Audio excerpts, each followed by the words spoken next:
ఒక ఒక కుటుంబం కోసం ఒక వ్యక్తి, గ్రామం కోసం ఒక కుటుంబం, ఒక రాజ్యం కోసం ఒక గ్రామాన్ని వదులుకోక తప్పదని, అంటే ఒక రాజ్యక్షేమం కోసం గ్రామాన్ని కూడా వదులుకోక తప్పదని.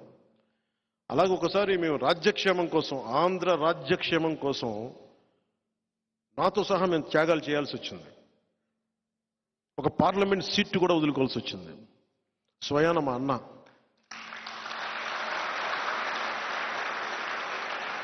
మా నాగబాబు, నాకు హిస్టరీ పాఠాలు నేర్పించిన నా టీచర్, నాని పాల్కీవాల్ అనే గొప్ప లాయర్ని నాకు పరిచయం చేసిన వ్యక్తి, ఒకలా నా టీచర్. నాకు ఆయనకి మాట ఇచ్చి కూడా నేను ఈ పొత్తులో దాన్ని త్యాగం చేయక తప్పలా.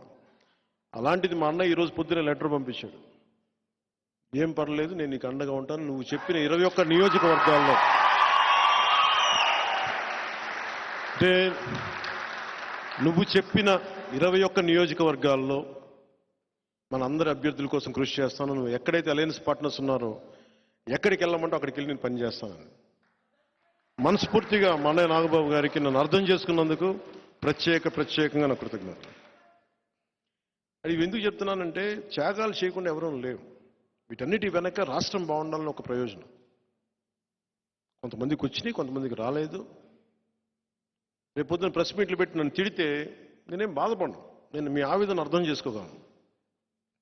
కానీ స్థాయికి మించి చేస్తే మటుకు క్రమశిక్షణ చర్యలు తప్ప.